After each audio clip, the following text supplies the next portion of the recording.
दोस्तों नमस्कार। आज बात करेंगे बैंक पेंशन अपडेशन पर। आज का लेटेस्ट अपडेट क्या है? जी हाँ, एआईबी पार्क ने एक पत्र लिखा है, थोड़ा लंबा पत्र है आईबीए के चेयरमैन को, और उसमें इतना डिटेल करके बहुत साफ साफ शब्दों में लिखा है कि ये जो एक्सग्रेशिया आपका दिया है, ये न तो हमारे द्वारा अप्रिशिएट किया गया, न हमारे द्वारा मांगा गया, और एक्सग्रेशिया का मीनिंग क्या होता है ये उनको समझाया है। समझाया माने अपनी तरफ से बताया कि हम भी जानते हैं, मतलब मेरा मतलब है कि ऐसा नहीं है कि आईबीए वाला नहीं जानते हैं।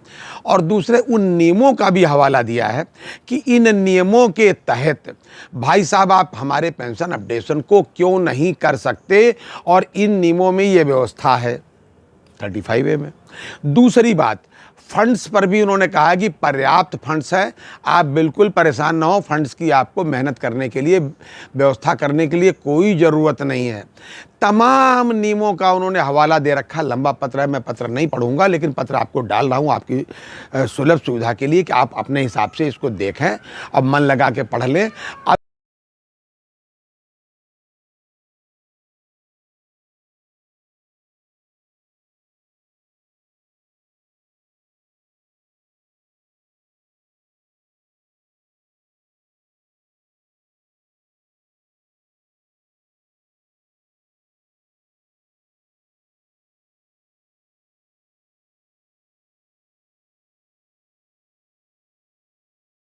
पढ़ लें। अभिप्राय कहने का यह है कि आप ये कदापि न समझें कि अब बैंकों ने जो एक्सग्रेशिया दे दिया। हालांकि आज की तारीख तक जो मुझे सूचना है, एक दो बैंकों ने अभी भी नहीं दिया है, जैसे स्टेट बैंक ऑफ इंडिया नहीं दिया है, शायद बैंक ऑफ इंडिया ने भी नहीं दिया है, एक आध बैंक ने और नहीं दिया है। तो ये जो सूचना मुझे मिली है वो अलग बात है, लेकिन इसके बावजूद जो दे चुके इसका मतलब नहीं करता कि ये तीसरी हो गई। आपने इसको डिटेन किया है, ये मैं मान सकता हूँ कि पेंशन अपडेशन के मामले को आपने डिटेन किया है।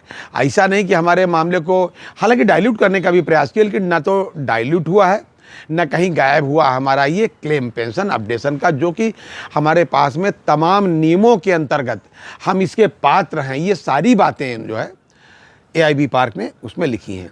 ये अलग बात है कि आज ही भाई साहब एक पत्र एआईबीईए ने भी लिखा है आईबीए को, लेकिन उनका इशू भाई साहब दूसरा है। वो क्या लिखते हैं कि भाई साहब ये जो जॉइंट नोट साइन हुआ है और ये सब सारी बातें हुई हैं जो सेटलमेंट में, इसमें क्लरिकल स्टाफ पर काफ़ी जिम्मेदारियां दे दी गई, इनको थोड़ा सा मतलब कम कर दीजिए, इस तरीके की बातें कही गई हैं।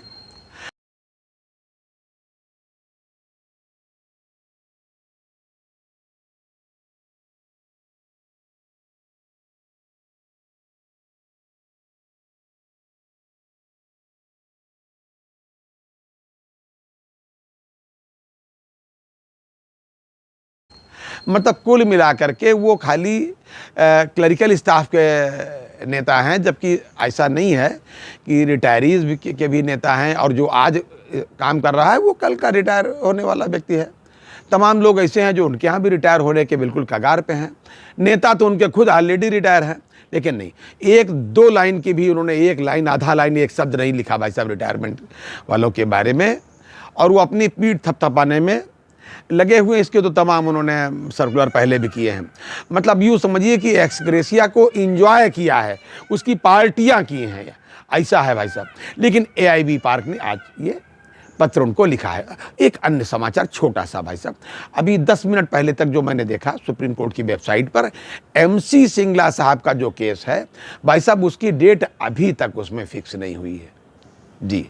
बाकी वो दिख रहा है कि जो भाई पेंडिंग मोशन में था वो फाइनल हियरिंग में गया, ये सब चीज़ें हैं, लेकिन कोई डेट वेट भाई साहब अभी तक नहीं लिखी। जबकि पिछली बार ये कहा गया था कि मार्च में एक दिन आपको ऐसा देंगे जिसमें फुल डे केवल आपकी बात सुनेंगे।